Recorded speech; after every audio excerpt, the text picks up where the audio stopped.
From Mizoram-based designer who is bridging the gap between traditional and trendy clothing through her contemporary textile brand,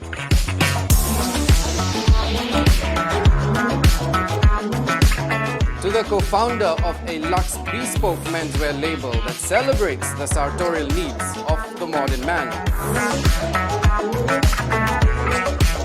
and the fashion consultant and stylist who's worked for the likes of India's finest publications and top-notch Bollywood actors.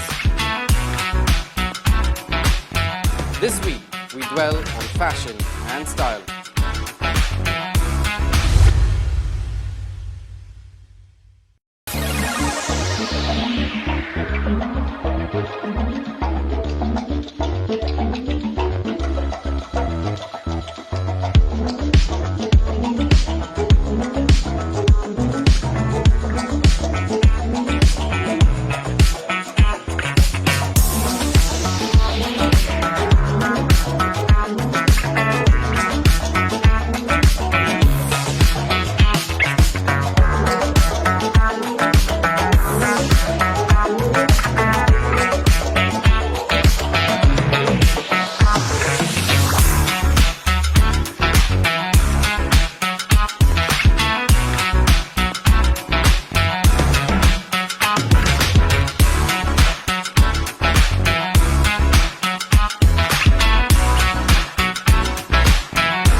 Hello to all our viewers and welcome to yet another edition of Showtime. I'm your host Aaron Lingdo. This week we bring Showtime to you from the Philocally franchise store right here in Guwahati. It's time to meet my first guest.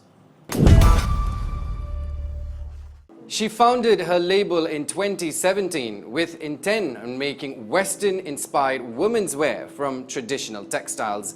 Now her brand, Lapar Clothing, makes swans, a garment used as a wraparound skirt from traditional techniques, but youthful enough to fit with the modern generation. It's time to meet the very skilled Patricia Zadeng.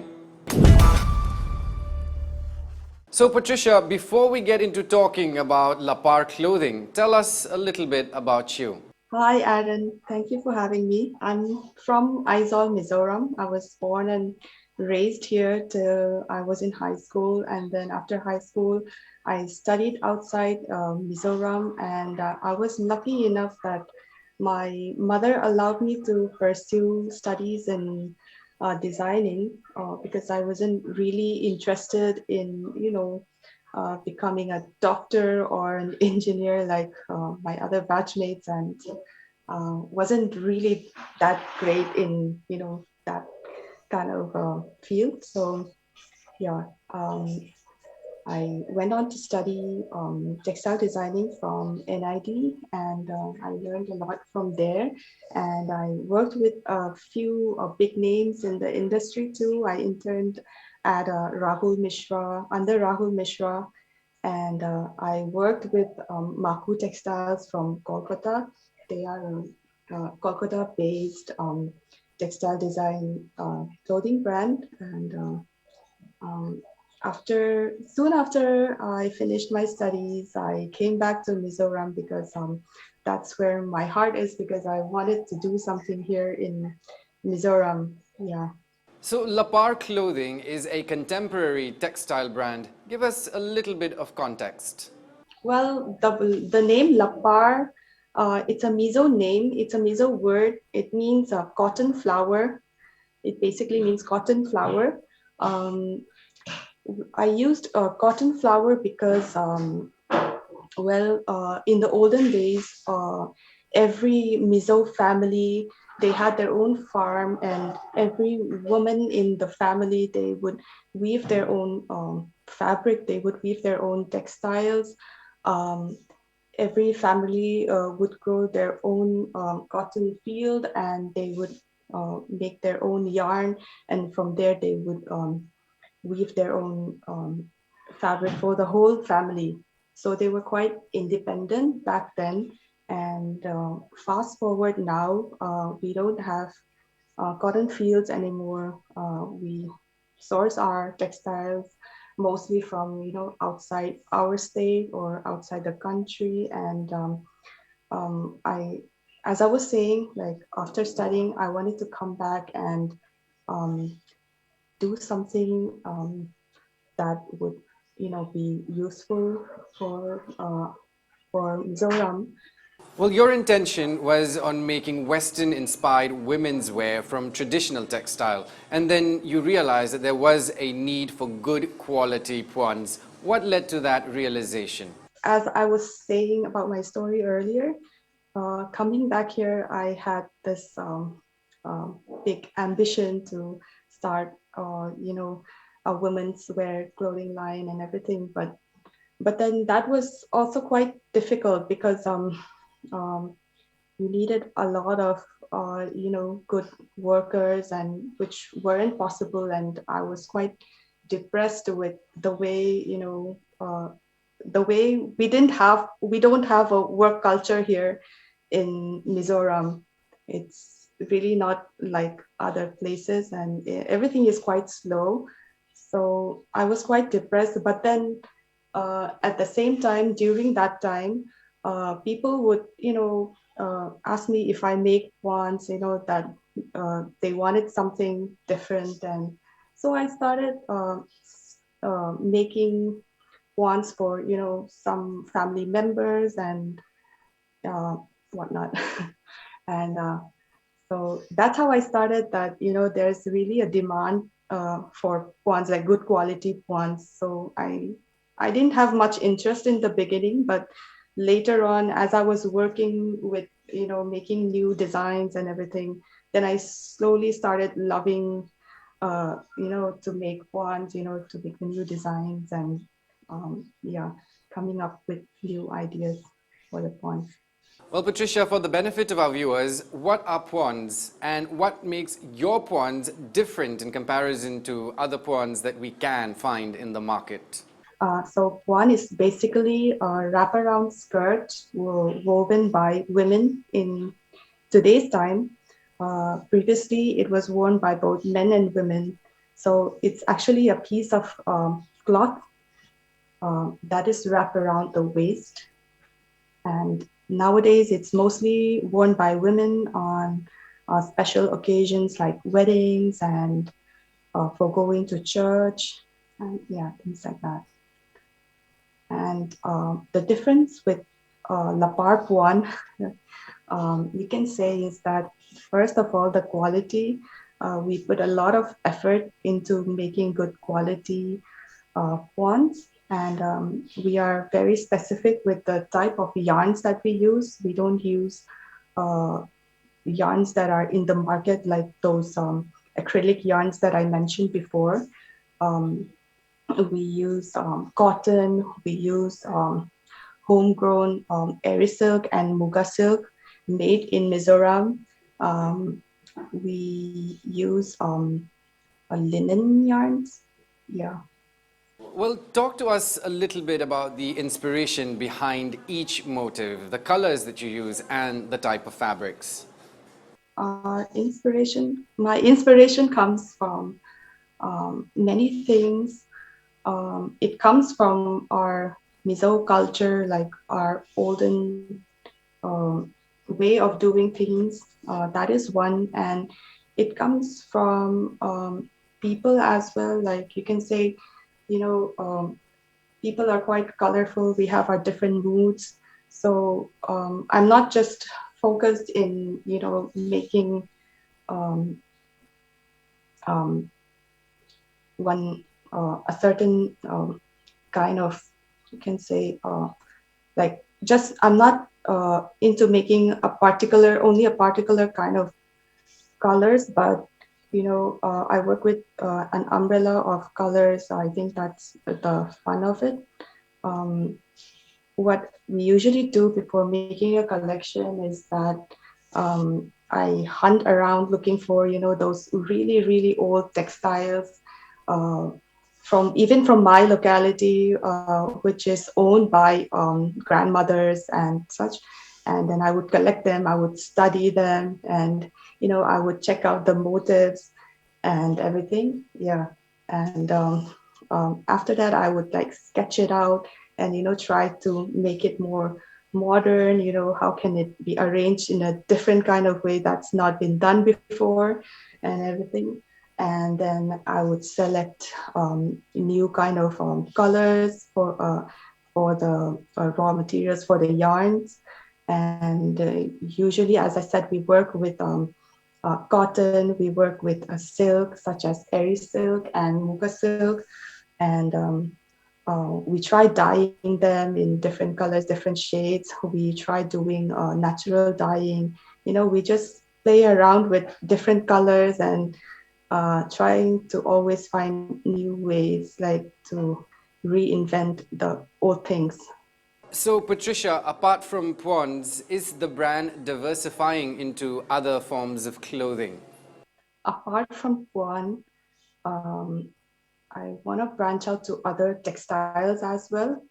Um, Something that is not, cut and stitched together, but I like the concept that, a puan is never, it doesn't have to be cut. It's a one size fit all garment that, if you're a big person or a small person, you can still fit into it. Like I'm a different size than my mother, but we can share all our puans. So that's the beauty of puan. So I want to take that concept further and apply it to uh, other things as well, such as like shawls. Also, like they don't have to be cut; they are just woven, and it can fit different people of all sizes. And then um, we're working with making babies cloth, uh, which yeah.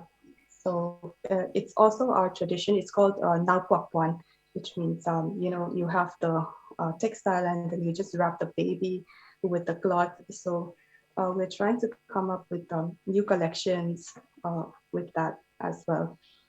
Well, so how active is Lapar to help meet the demand for organic and sustainable textile?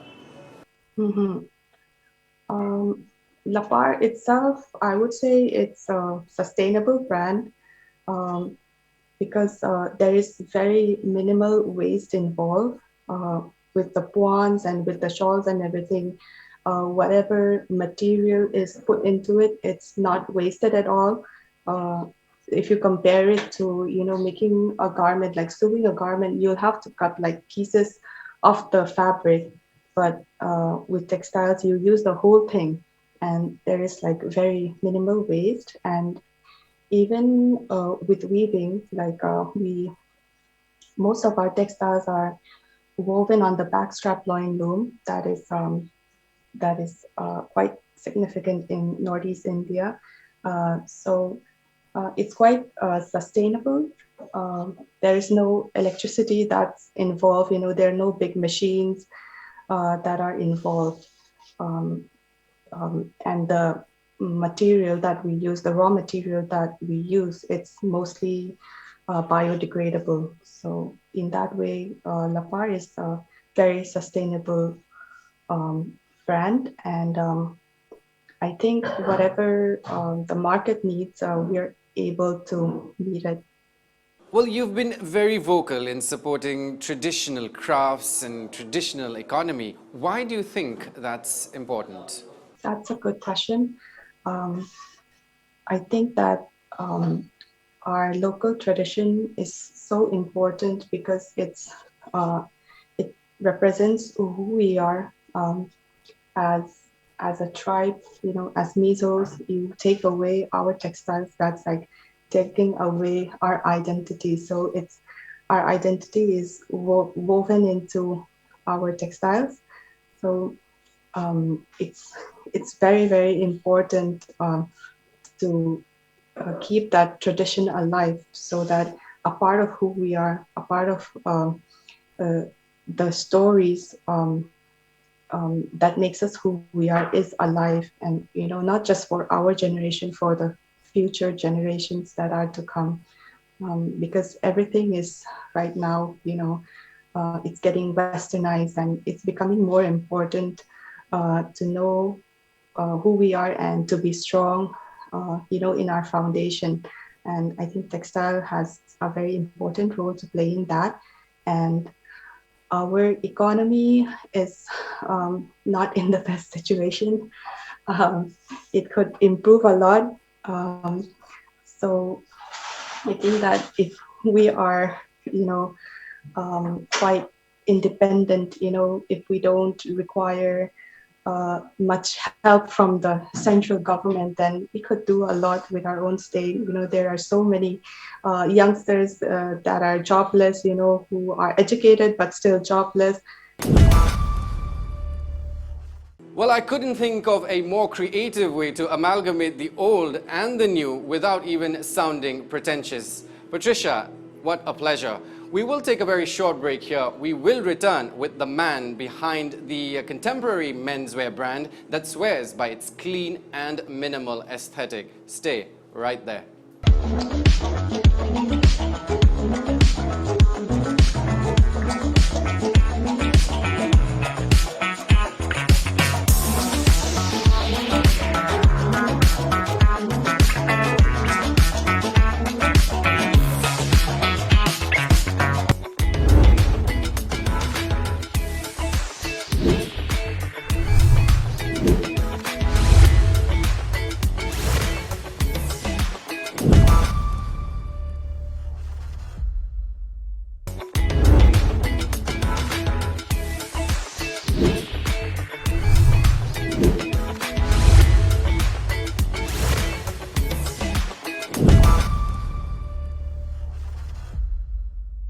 Welcome back, viewers. My next guest is the co-founder and business head of Philocally, a luxe bespoke menswear founded in 2015, headquartered in New Delhi with its franchise store right here in Guwahati. Well, his unique sense of leadership has been the guiding force behind the brand's growth and credibility. Let's go meet him.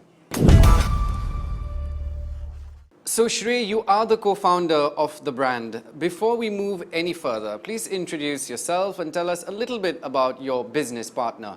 Thank you. Thank you so much. Thank you for having me. All right. So my name is Shrey. I'm one of the founders of Philocally. My other co-founder is Ashna. She's the creative head. I handle the more business end of things, marketing, production, the ops, and all of that. Ashna is the creative head. She manages basically her purview is to look into product, the creatives that go out, the general language of the brand that's put out there in the world. That is what she takes care of. So that's why we make a great team, because I handle all the production related and the back end stuff, and she handles how the brand looks like, and together we make Philocally. So how does Philocally intend to reinvent classic menswear? So when we started Philocally, we sort of thought that there is a gap in the market where there is a dearth of minimal menswear for guys who are looking to not dress up too jazzy, yet yet look apart, yet look dapper, and that's what sort of gave us the idea to start Philocally, and we've sort of been true to our skin that way. We've done minimal menswear, which is good looking, inspired from geometry, things, pieces that are versatile, that you just can't wear once. You'll, want to wear them over a period of years. Thus, thus sort of moving towards a slow fashion, a sustainable menswear brand, in terms of the product and in terms of the aesthetic, something that's minimal yet classy. Well, the website mentioned that the label celebrates the sartorial needs of a modern man. What are some of those sartorial needs?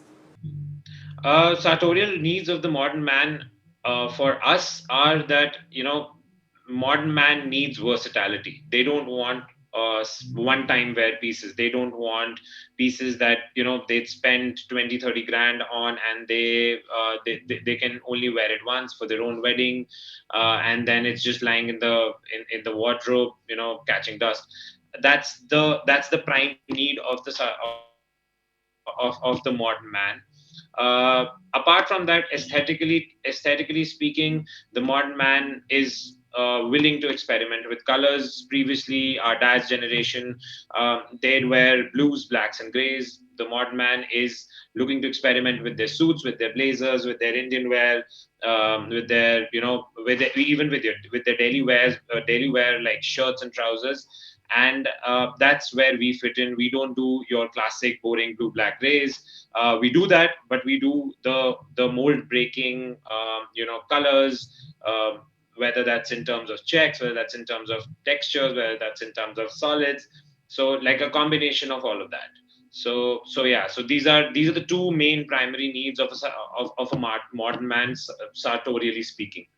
Give us insight into Philocally's bespoke service. Yeah. So locally bespoke service is essentially gives you the freedom to get a fit which you prefer, and not a fit that the brand prefers. When you go and shop off the rack, you're essentially trying to fit yourself in the brand's mold or in the apparel sector's mold. So, and every country, every region has men and women who are physically very different. So a US 8 in the US might not fit in a US 8 in India or in UK or in Europe or in Japan. So that's where we come in. Bespoke is something that gives you the freedom to get the perfect fit as per your body.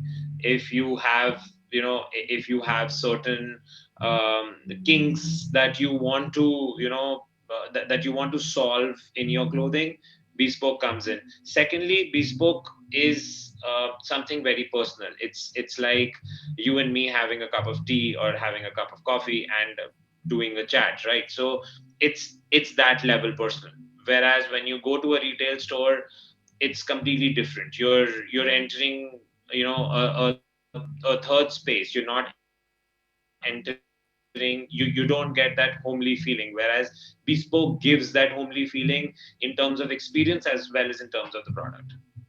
Well, men's fashion in India is no more in its nascent stage. We are more fashion and style conscious than ever before. So, how does the brand gauge those aspirations and cater to customers' demands, if you will? We So in terms of the collections, we follow a global trend. In terms of consumer behavior, it's actually very easy because we have a lot of data available to us online now. Since COVID, a lot of the markets have shifted online. Anyway, men preferred the lazier approach to shopping, and post COVID, now they have the perfect excuse to not step out of their comfort zone and just buy online. So we have a ton of data, and what the data suggests is that the buying patterns of men and women are almost hand in hand now. In 2008, 17, 18, women were shopping almost three times more than men were shopping. That number has come down to almost 1.25 to 1.5.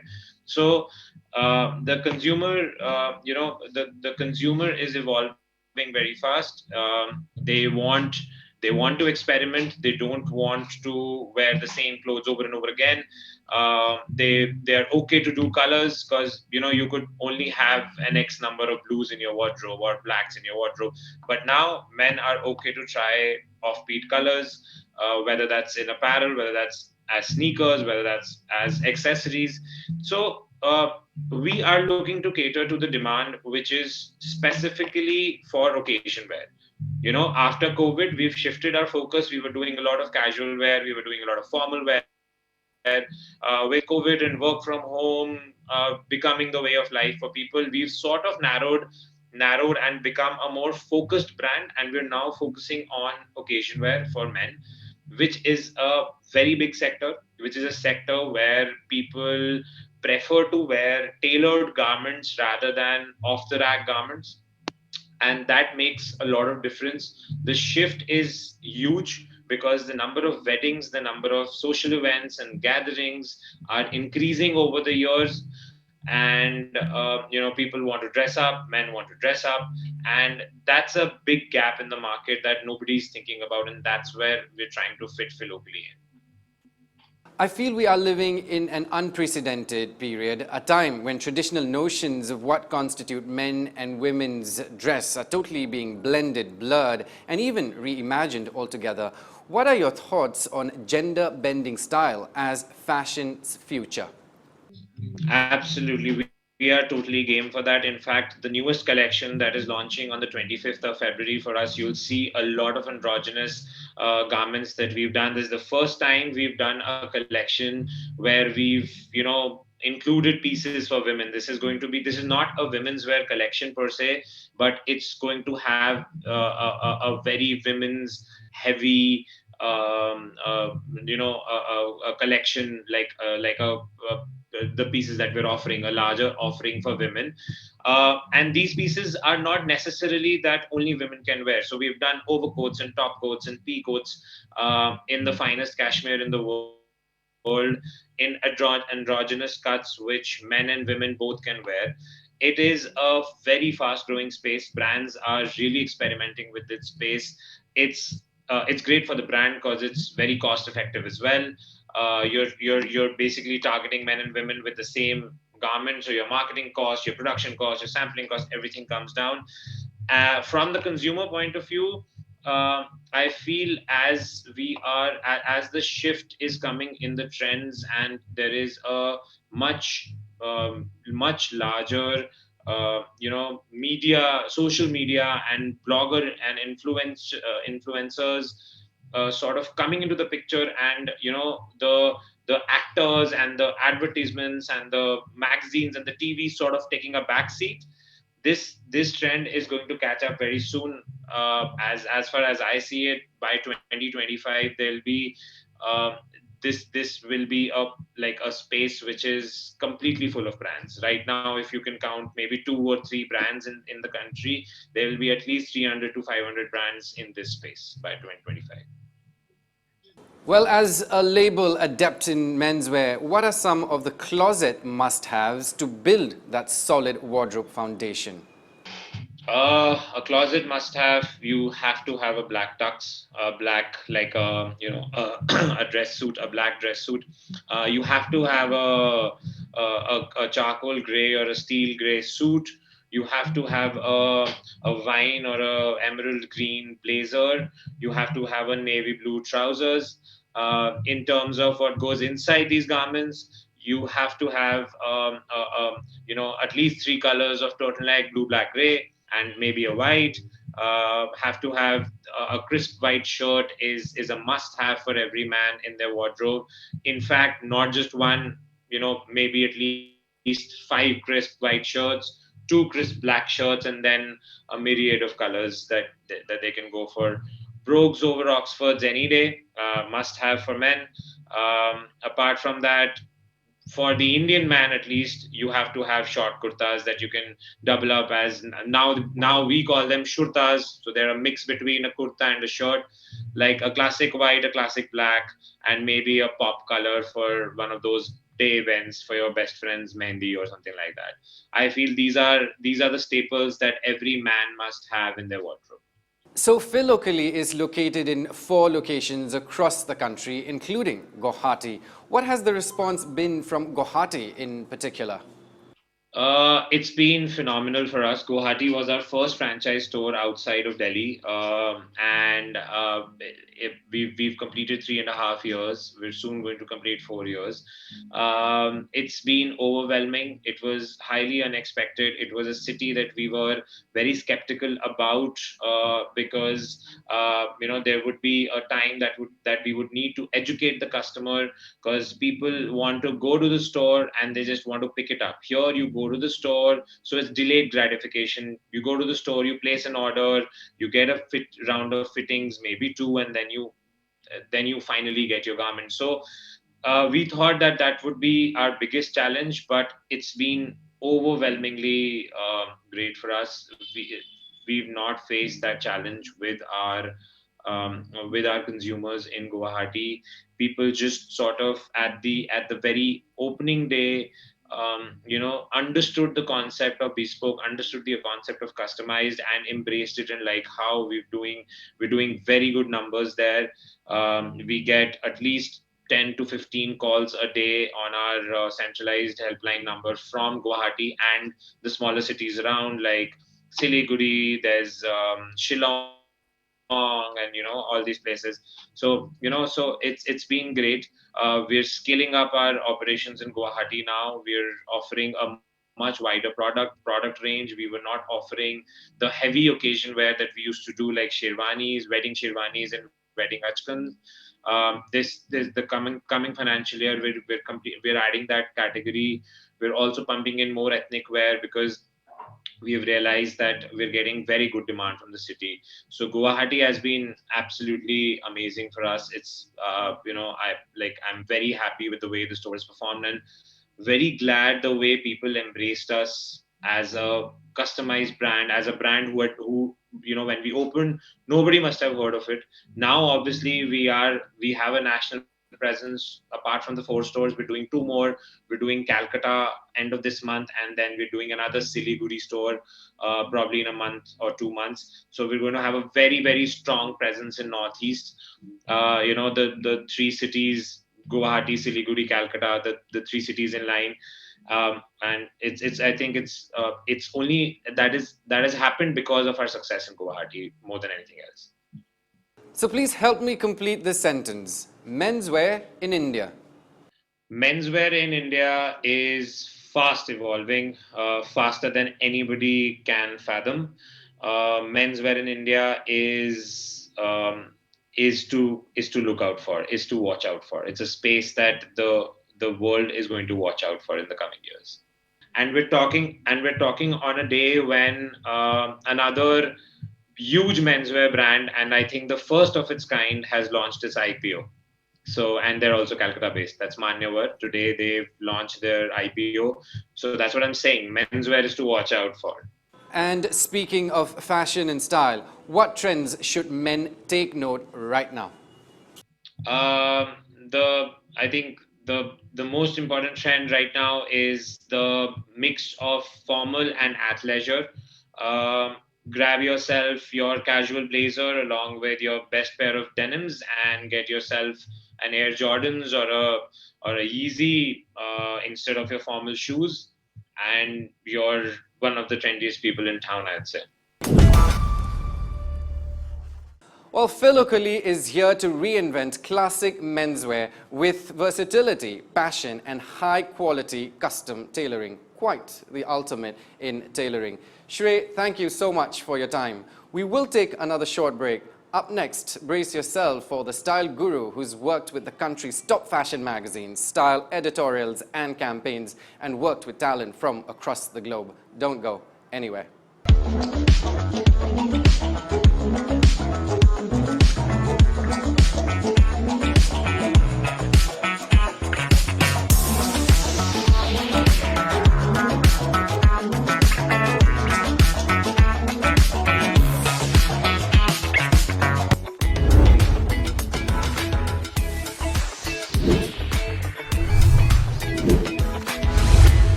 Well, my next guest is the Aizawl-born genius who's been an integral part of the fashion industry for 12 years. He's worked for the likes of Elle and Vogue magazines right here in India. He's also worked for Aishwarya Rai Bachchan, Priyanka Chopra and Sonam Kapoor. Well, the list goes on. He's currently the fashion director of Harper's Bazaar India, presenting the very stylish Edward Lalrempuia.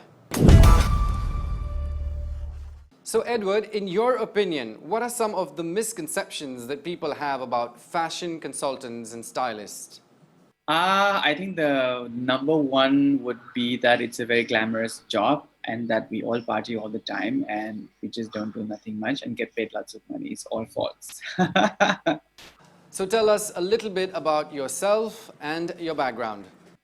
So I'm from Mizoram. I come from from Aizawl. I studied in fashion. I studied in NIFT in New Delhi, doing fashion design. But I figured out very early in my semester that fashion designing was not my calling.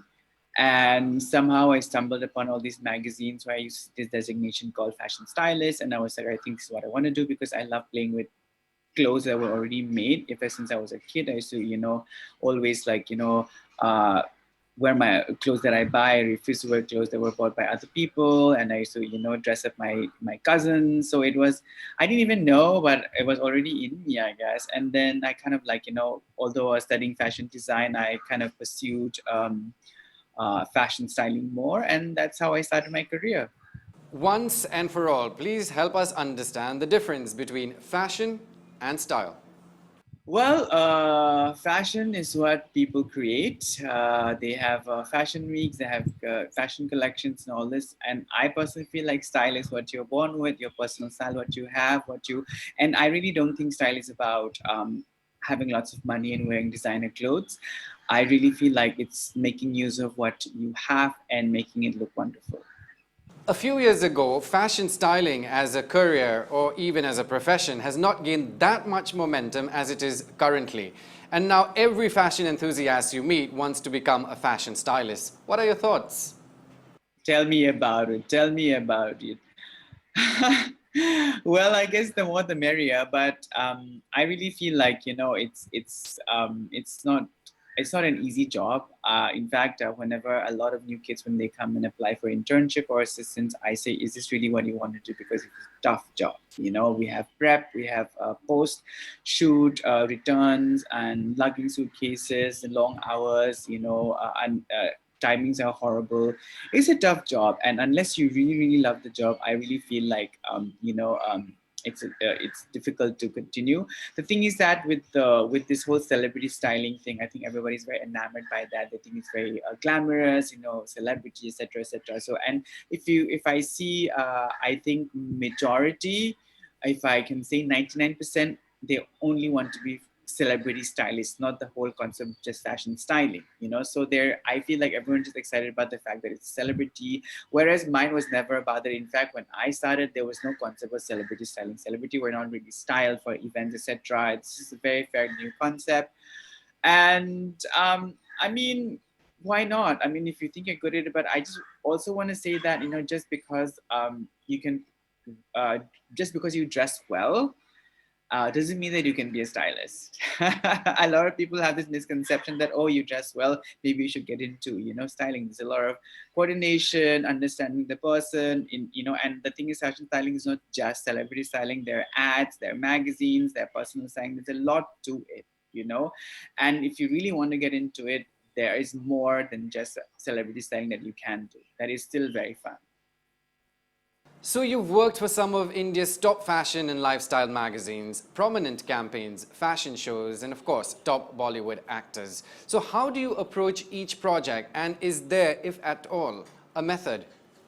I don't think so. So my style is more classic, more minimal, that kind of stuff. So it's, for me, it's more about the aesthetic, right? So I think people call me now that I'm in in a certain position, I do think people call me from aesthetic. So if they want something, in that lines, even celebrities, I think whatever I do with the magazines as well, I have a very distinct style. I like something very minimal, something clean, something really classic. So I stick to that. I stick to my aesthetic. And then, of course, when you do advertising, it's very different. It's not your baby. You have to always remember that it's their baby. You're just kind of like, trying to make create a vision for them, not for you. It's very important to differentiate that, because I used to get very, touchy and sensitive about when people were not following what I think would be the best. But when you're doing an ad, they understand their ads more than I do. So my job is to create something for them.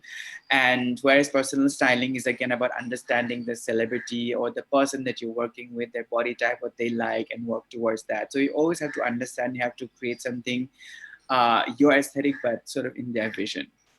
So I think every job is different, and you work to differently.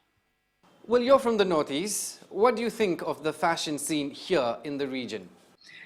You know, I think this is what everybody says. Always, we have a certain style. I don't know where it comes from because it's not now. I think it always has been. You know, there's a certain understanding of clothes, perhaps. We were always ahead of time and ahead of every other city or town in India. So it's amazing. I always love seeing it, even when I'm in, in Delhi or Bombay. When I see Northeast kids, Northeast people, there's a certain flair to style, and I think it's amazing. So, Edward, you've been away from home for a very long time. What are some of the challenges that you face in terms of how people perceive us from the Northeast and even probably in your professional space? You know, fortunately, I never faced that kind of racism at all, especially, in fact, in NIFT, when I studied there, you studied too, you would know we were always the most appreciated because we were always the most talented. We were always sort of like, highly regarded. And ever since I've started in this business, I have never faced that kind of a thing. I've always been appreciated, always been welcomed into this world. It's always been a safe place for me. So yeah, I haven't had, and I really do feel like there should be more. There's so many talented people out there, and I mean, it's just that I think mostly I don't want to generalize people, but in my whatever I've noticed, we are generally very laid back, us Northeast people. So it takes a lot of a dedication and hard work to be in this field in fashion, any other field for that matter. But I feel like there is a certain amount of dedication required to reach a certain position, I think. But there is nothing like Northeast people like that. At least in my experience, whatever I face, I've never had any that kind of racism towards me in my work. I've always been welcomed. Yeah. So, what inspires you and how has that impact your personal style? It's a very generic question, but I don't have a generic answer for that. I don't have a particular inspiration. I could be inspired by anything that I see, by a person or something. I don't have, actually. I don't have. I mean, I guess, I honestly don't know what to. It's very strange, but I don't know. What am I inspired by?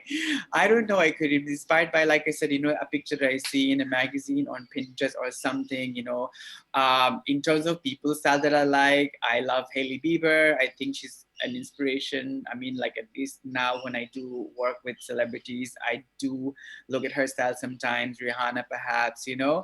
But yeah, I think that's probably it. And who do you look up when it comes to style?